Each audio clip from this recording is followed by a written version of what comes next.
सियासी या मजहबी जमात सोच नहीं सकती थी, क्या वो जो फौजी तनसीबात थी जिन पे हमले किए गए, वो पाक फौज जो आपकी सरहदों की हिफाजत करती है, उस पाक फौज के ऊपर आप हमला करने लग गए। वो इदारे जिन्होंने आपको 2018 का इलेक्शन RTS बिठा के जिताया, वो जनरल बाजवा कैदी नंबर 804 अपने वालिद मोहतरम की तरह समझते थे। हमने तो नहीं कहा था वालिद मोहतरम से पंगा लो, अगर वालिद मोहतरम से पंगा लोगे तो प्यो ही होगा, अब्बा ही होगा, लगे है ना पता।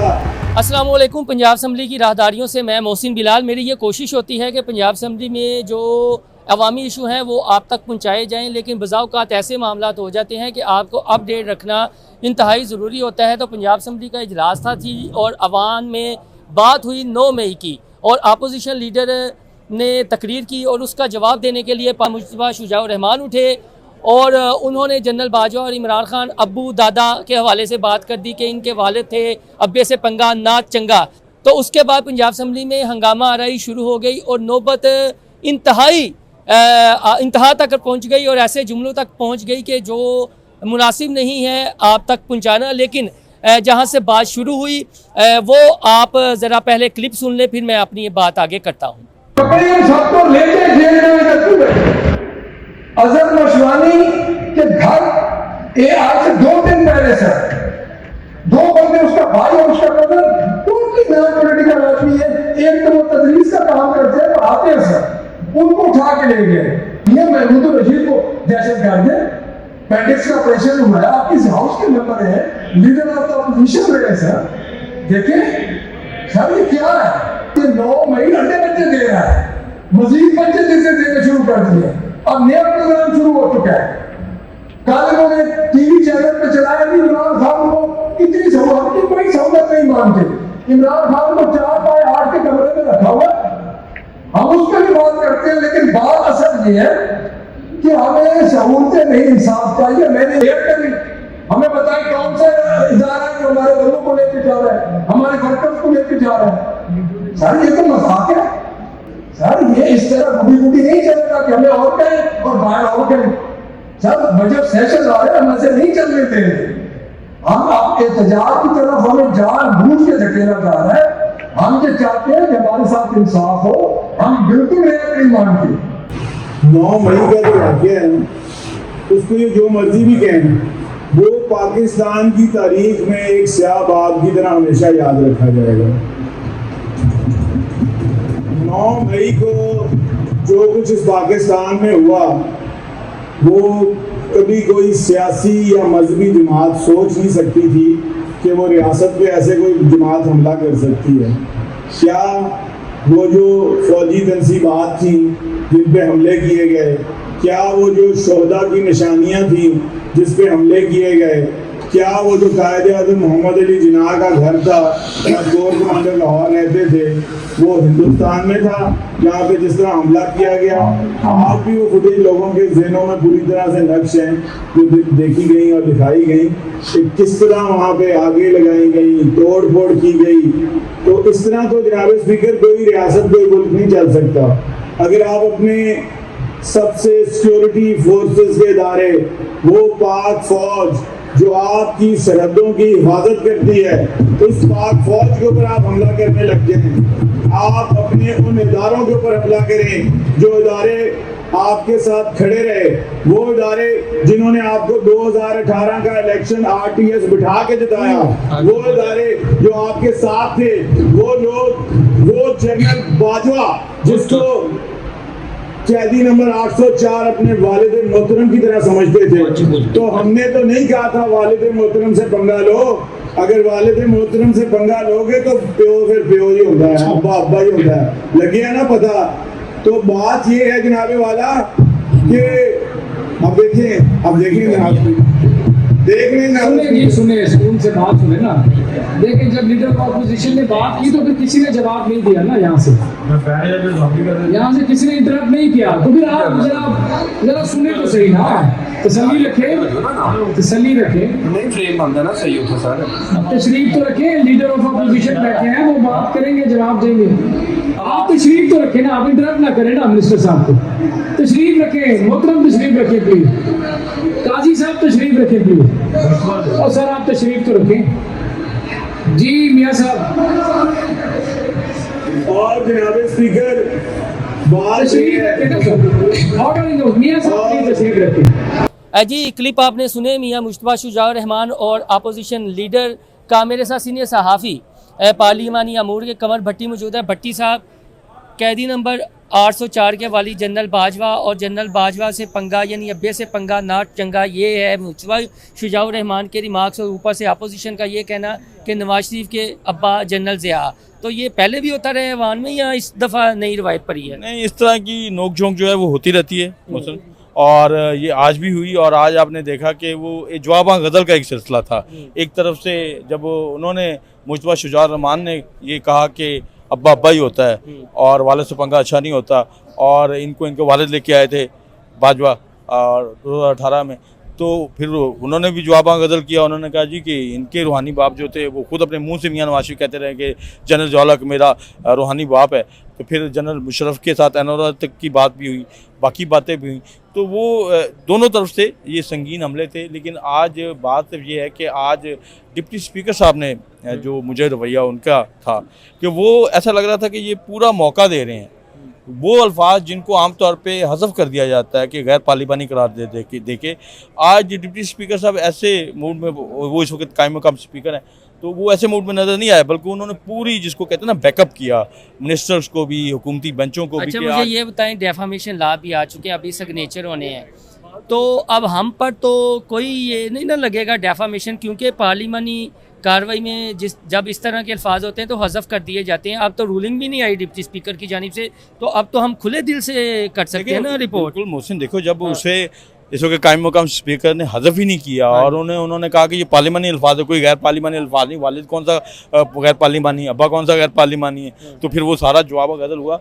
लेकिन अब चूँकि हज़फ नहीं हुए तो आप इसको ओपनली कर सकते हैं, और जो बातें हुई हैं वो सारी पब्लिक के सामने रखी जा सकती है कि ऐवान के अंदर क्या हुआ। आज देखें, आज हुकूमत ने 4 बिल पेश करने थे और बहुत सारे मामला थे, और लेवल ये था कि उनकी ईवान के अंदर दिलचस्पी का कि ये 2 घंटे 40 मिनट की ताख़ीर से इजलास शुरू हुआ 4:40 पे।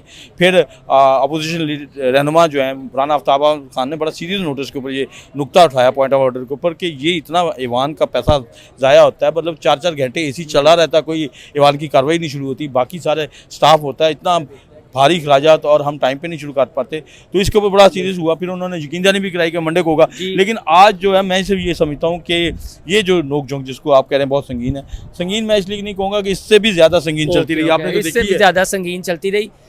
मुस्लिम लीग नून के बीट रिपोर्टर हैं, पंजाब असैम्बली भी कवर करते हैं, जनाब काज़मी साहब, ये दसो कि ये कुछ चाबी दी गई सी कि वजारतां दे मज़े लै रहे हो तो होण जी अपोजिशन ने कोई इस तरह की गल की तो तुसी अगे जाके जवाब देना है? नहीं, ये आगे जाके जवाब देने वाली गल नहीं। बात यह है कि जब भी किसी भी दौरे हुकूमत में वजीर होते हैं, रुकने पंजाब असम्बली आई है मैडम, आप मुश्तबा शुजाउर रहमान के पीछे बैठी हुई थी, और जब उन्होंने कहा कि जनरल बाजवा को ये अब्बू कहते थे और अब अब्बू से पंगा लिया है तो अब्बा अब्बा ही होता है, मज़ा है, तो आप कह के लगा रही थी पीछे?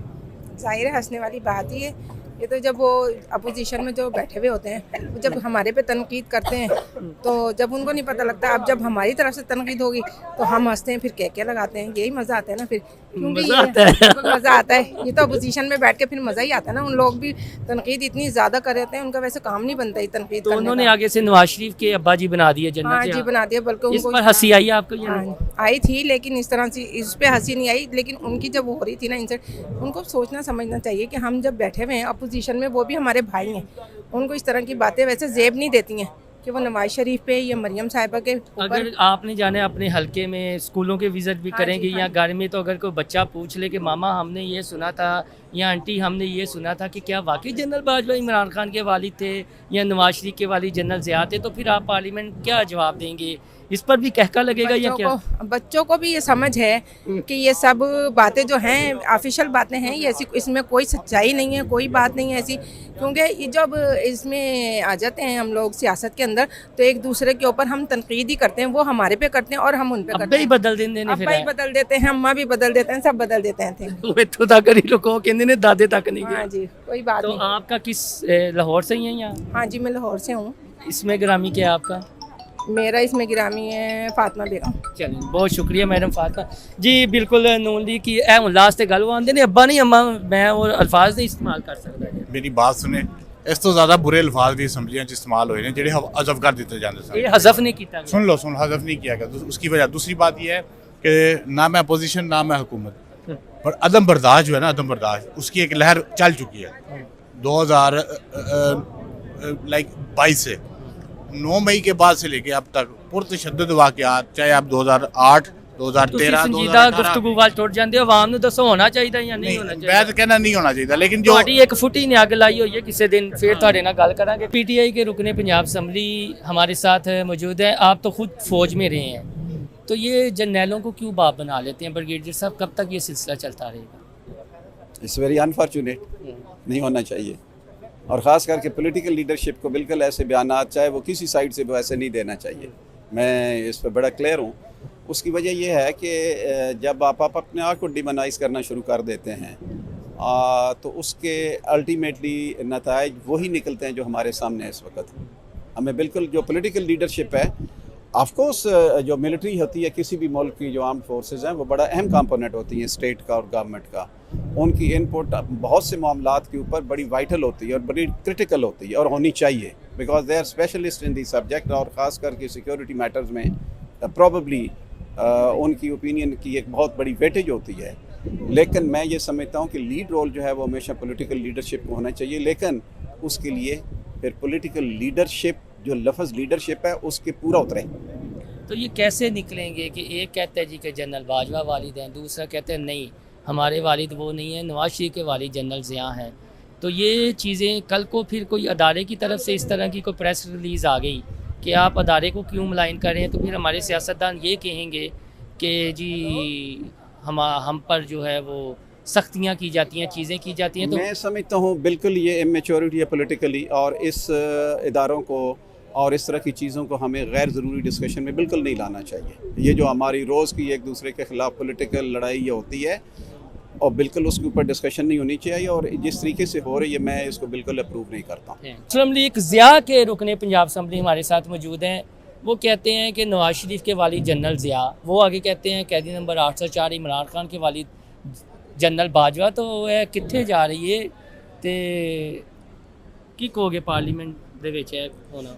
मेरा ख्याल है कि हुकूमत और अपोजिशन दोनों बेंचेस को जो अपनी मौजूदा परफॉर्मेंस है इस पर तवज्जो देनी चाहिए। मौजूदा हालात में रहते हुए इसका ही जिक्र करना चाहिए, बजाय इसके कि ये जो ताने पुराने सालों पर पुराने किसी का जुमला पकड़ के देना, तो ये इससे मैं नहीं समझता ये कोई सीरियस या मुस्बत रवैया नहीं है। ये अबू रहे ने वैसे इन्होंने जिन्ना का जिक्र हो गया। देखिए ये अल्फाज मैं मुनासिब नहीं समझता हूँ। अफवाज पाकिस्तान जो है हमारे मुल्क पाकिस्तान की फ़ौज है, तो उसमें ये भी कोई ज़रूरी नहीं है कि हमने इनकी किरदार कुशी करनी है, और ये भी ज़रूरी नहीं है कि हम कहें कि इनके बगैर जो है वो सियासत में हमारा वजूद नहीं है। सियासतदानों का अपना रोल है, फ़ौज पाकिस्तान के एक अपना अहम रोल है इस सारे मामलों में। असम्बली अहमद रशीद भट्टी साहब हमारे साथ मौजूद हैं। आपका मेरे ख्याल में पहला टर्न हो रही है। जी बिल्कुल। तो ये बात जब वालदैन तक चली जाएगी तो क्या समझते हैं कौम को, पंजाब की आवाम को क्या मैसेज आएगा? और ये बताएं कि वाकई पीटीआई के वालिद जनरल बाजवा थे, जिस तरह मुश्तबा शुजाउर रहमान ने कहा है, और कहा है कि अब्बे से पंगा लेंगे तो ऐसा ही होगा जो हो रहा है पीटीआई के साथ। देखें, वज़ीर पार्लिमानी उमूर को ऐसी ज़ुबान इस्तेमाल करने से गुरेज करना चाहिए। इंतहाई गलत अल्फाज थे, और स्पीकर साहब को भी चाहिए था उनके ये अल्फाज ऐवान की कार्रवाई से हज़फ कर दिए जाते। उसके बाद आपने देखा अवान में ऑपोजिशन ने भी फिर नारे लगाए। ज़ाहिरी बात, आप ऑपोजिशन को उकसाएंगे तो फिर ऑपोजिशन भी अपनी जो लीडरशिप है उनके ख़िलाफ़ ऐसे गैर पार्लिमानी अल्फाज को बर्दाश्त तो नहीं करेंगे। तो मेरा ख्याल है उनको इज्तनाब करना चाहिए, इस तरह की बदजुबानी से परहेज़ करना चाहिए। इमरान खान साहब बहुत ज़्यादा फ़ैन रहे हैं जनरल ज़िया के भी, उनके दौर में कैप्टन भी थे और उनके फैमिली रिलेशंस भी हैं। तो ये जो नारेबाजी हुई है जनरल ज़िया को लेकर, क्या पीटीआई थोड़ा सा तहम्मुल का मुजाहरा कर देती इस तनाजुर में कि नवाज शरीफ के वालिद जनरल ज़िया? अब जो बंदा कब्रों में चला गया है वो मुर्दे उखाड़ना मुनासिब लगता है आपको? देखें, जवान की कार्रवाई के दौरान अपोजिशन लीडर साहब ने भी बताया कि ये बात ऑन रिकॉर्ड है। नवाज शरीफ साहब ये बात खुद एडमिट कर चुके हैं, खुद अपने मुंह से ये अल्फाज अदा कर चुके हैं। तो उन्होंने तो सिर्फ, या अपोजिशन ने तो सिर्फ वही दोहराया जो नवाज शरीफ साहब खुद पहले इतराफ़ कर चुके हैं ऑन रिकॉर्ड। तो जो वज़ीर पार्लिमानी उमूर आपने बात की वो इंतहाई नाजायज़ और गलत बात थी। जी, IPP के रुकने पंजाब असम्बली शुएब सिद्दीकी साहब हमारे साथ मौजूद हैं। सिद्दीकी साहब, आप इस असम्बली के रुकन भी रहे हैं। मेरे ख्याल नाल जो अज होया पहले तुसी हुंदिया सुनिया कि अबूआं तक ते दादियां तक गल पहुँच गई हो। बिस्मिल्लाहिर्रहमानिर्रहीम।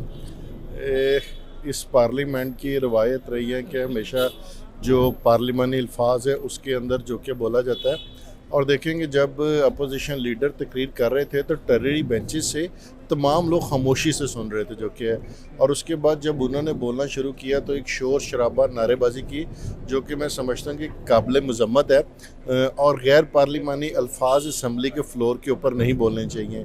और असम्बली के फ़्लोर का ये तकाजा है कि जब अपोजिशन लीडर या पार्लिमानी लीडर बोल रहा हो तो आप उसको चुप करके सुने और अपने दलाइल के साथ बात करें। और जब भी कभी टेररी बेंचेस के ऊपर बात हुई है तो हमेशा अपोजिशन ने शोर शराबा के, चोर के नारे और फलां कुछ कहे जो बिल्कुल गैर मुनासिब अल्फाज हैं। और मैं समझता हूँ कि आज जो कुछ भी उन्होंने किया है वो इनको करना नहीं बनता था। अपोजिशन लीडर की तमाम हुकूमती बेंचेस ने, हम भी असम्बली के वान के अंदर मौजूद थे, मतलब कि हमसे ज़्यादा अच्छे तरीके से 9 मई के हवाले से कौन बात कर सकता है। आप तो PTI का हिस्सा रहे हैं, तो जनरल बाजवा अबू थे इससे। तो इसमें तो देखिए कोई शक नहीं है कि वो क्या थे और क्या नहीं है, और 9 मई में हमसे ज़्यादा अच्छा कौन बोल सकता है। और आज जो लोग भी स्टडी बेंचेस पे बैठे हैं वो कैसे बैठे हैं, किस तरीके से बैठे और कैसे इलेक्शन जीत के आए हैं, जो बात की जाएगी तो बड़ी दूर तक चली जाएगी, दूर तक पहुंचाएंगे। तो जब पहुंचाने की ज़रूरत होगी वो भी पहुंचा देगी। मगर जो मक्का फाते अमल है जो कुछ 2018 में उन्होंने किया था, आज 2024 में हो रहा है उनके साथ, तो मेरा ख्याल है इस बात को खंदे पेशानी से तस्लीम करेंगे। अच्छा अहमद भाई, ये 9 मई से आगे की सियासत आप देख रहे हैं या नहीं, या इसी तरह सियासत होती रहेगी? सारा कुछ ये जो हुआ है अबुओं तक बात पहुँच गई है, जबकि मौजूदा हालात में दुनिया AI पे पहुँची हुई है। देखें, ऐवान के अंदर रोज़ाना अवामी मसाइल पे बात होती है, पॉलिसी पर बात होती है। जब ऑपोजिशन बेजा तनकीद करती है, ज़ातियात पर उतर जाती है और फिर उनको उनका माजी याद कराया जाता है। 9 मई एक हकीकत है, 9 मई एक स्याह दिन है, 9 मई एक ऐसा दिन है कि शायद 70 साल भारत की इस्टेब्लिशमेंट ये ख्वाब देखती रही हो, वो यहाँ पे कुछ लोगों ने मुमकिन करके दिखाया। हम क्यों 9 मई का मुहासबा नहीं करते कि पाकिस्तानी शहरियों को उकसाया गया कि पाकिस्तान की रियासत पर हमला आवर हो, दहशत गर्दी की गई पाकिस्तान के रियासत के इदारों पर, पाकिस्तान के शोहदा के मोन्यूमेंट्स को, निशानियों की बेहुरमती की गई, उन लोगों के मोन्यूमेंट्स, यादगारें जिन्होंने इस मुल्क की आज़ादी के लिए, इस मुल्क के दिफा के लिए, इस मुल्क के इस्तेहकाम के लिए अपनी जानों के नजराने पेश किए। जब हम बात करते हैं तो फिर इनको तकलीफ होती है। किसने जनरल परवेज़ मुशर्रफ के रेफरेंडम में उसका साथ दिया था? मुस्लिम लीग नून जमहूरियत पर यकीन रखती है। हमने परवेज़ मुशर्रफ के स्याह तरीन मार्शल लॉ का मुकाबला किया। आज तो मोबाइल फ़ोन है, तब तो मोबाइल फ़ोन नहीं होते थे। जो 2002 में परवेज़ मुशर्रफ ने जिस तरह इलेक्शन करवाया, इश्तिहारियों को जेलों से निकलवा के इलेक्शन करवाया, आज इन लोगों को पता नहीं है, इनकी आंखें बड़ी देर से खुली हैं। इनमें इनका सियासी जो ये लोग हैं, इन्हें तो पाकिस्तान की तारीख में क्या कुछ होता रहा है, उस मुशर्रफ को ये सपोर्ट करते थे। जी, अरकान पंजाब असम्बली की राय भी आपने सुन ली है। अगर ये अल्फाज हज़फ हो जाते कार्रवाई से, या डिप्टी स्पीकर उस तरह की रूलिंग दे देते, तो शायद मुझे भी ये वीलाग ना करना पड़ता। लेकिन अब चूँकि उस तरह की रूलिंग नहीं है, तो मुस्तबा शुजाउर रहमान यहाँ पर नहीं रुके थे, वज़ीर पार्लिमानी अमूर। उन्होंने कहा कि शुक्र करें कि मैंने दादा ने कह दिया, परदादा ने कह दिया, यानी यहाँ तक पंजाब असम्बली के ऐवान में ये नौबत आ गई थी। जबकि जो अपोजिशन लीडर थे उनका मौक़िफ़ ये था कि 9 मई में जिस तरह साबिक अपोजिशन लीडर थे मियाँ महमूद रशीद, उनके साथ ज़्यादती हो रही है, सनम जवेद और आलिया हमज़ा के साथ ज़्यादती हो रही है, अज़हर मशवानी के भाइयों को उठा लिया गया है, तो ये कब तक चलेगा? और हमें जो वज़ीर साहब हैं वो इसका जवाब दें कि अगर ये नहीं करे तो फिर ये कौन कर रहा है, ताकि हम फिर उनसे जवाब तलब करें, उनसे जवाब तलब करें। आप मेरी बात समझ गए हैं कि जो अपोजिशन लीडर थे वो ये चाह रहे थे कि जो वज़ीर हैं वो ये तस्लीम करें कि ये जो कार्रवाइयाँ हो रही हैं PTI के खिलाफ 9 मई के बाद, उसमें हम नहीं है, हमारा हाथ नहीं है, बल्कि कोई और करवा रहा है। लेकिन पार्लिमानी अमूर के जो वज़ीर थे मुश्तबा शुजा रहमान, उन्होंने यहाँ पर नहीं रुके और फिर वो बात जनरल बाजवा तक रह गए और ये कहा कि कैदी नंबर 804 जनरल बाजवा को अब्बू कहा करते थे और अब अब्बे से पंगा लेने का मज़ा आया। फिर हंगामा राई शुरू हो गई। उन्होंने कहा जी कि नवाज शरीफ के वालिद जनरल ज़िया है। बात बढ़ते बढ़ते फिर ये हुआ कि कानून साजी जो होनी थी, जो बिल पेश किए जाने थे, वो बिल पंजाब असम्बली के ऐवान में पेश नहीं किए गए और जो इजलास है वो पीर की दोपहर 3 बजे तक मुलतवी कर दिया गया। ताहम ये नौबत यहाँ तक पहुँची और ये सूरत हाल थी और जो कुछ असम्बली में हुआ हमने आपको दिखा दिया है, बता दिया है और जो अरकान पंजाब असम्बली और सीनियर सहाफ़ियों की राय थी वो भी आपको बता दी है। आप हमारा चैनल इनसे स्टोरी लाइक को सब्सक्राइब करना ना भूलिएगा। अल्लाह हाफिज़।